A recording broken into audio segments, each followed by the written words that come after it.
how to recover your PowerPoint files but not sure how? Then this video is for you. Today in this video, we'll be guiding you on how you can recover unsaved, deleted or lost Microsoft Office PowerPoint files. So watch the video till the end so that you won't miss out. First, open a blank PowerPoint presentation and navigate to the File menu.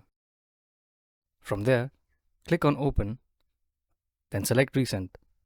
At the bottom right corner, you'll see an option labeled Recover Unsaved Presentations.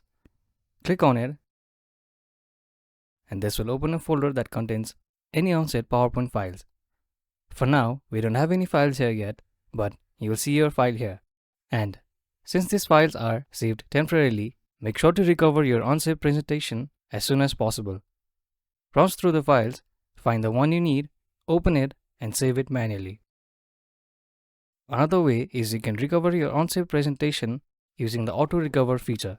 Start by opening a new or existing presentation, then click on File, followed by Options. On the left side, select Save. Here are 2 tips to prevent data loss in the future.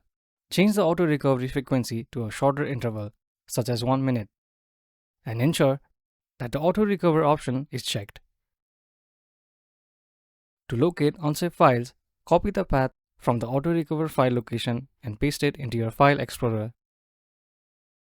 Hit Enter. For now, we don't have any files here, but you can search for the PPT file you need, open it, and save it manually. If you've deleted a PowerPoint file from a USB drive or lost it due to a virus without having a backup, you might need a data recovery tool.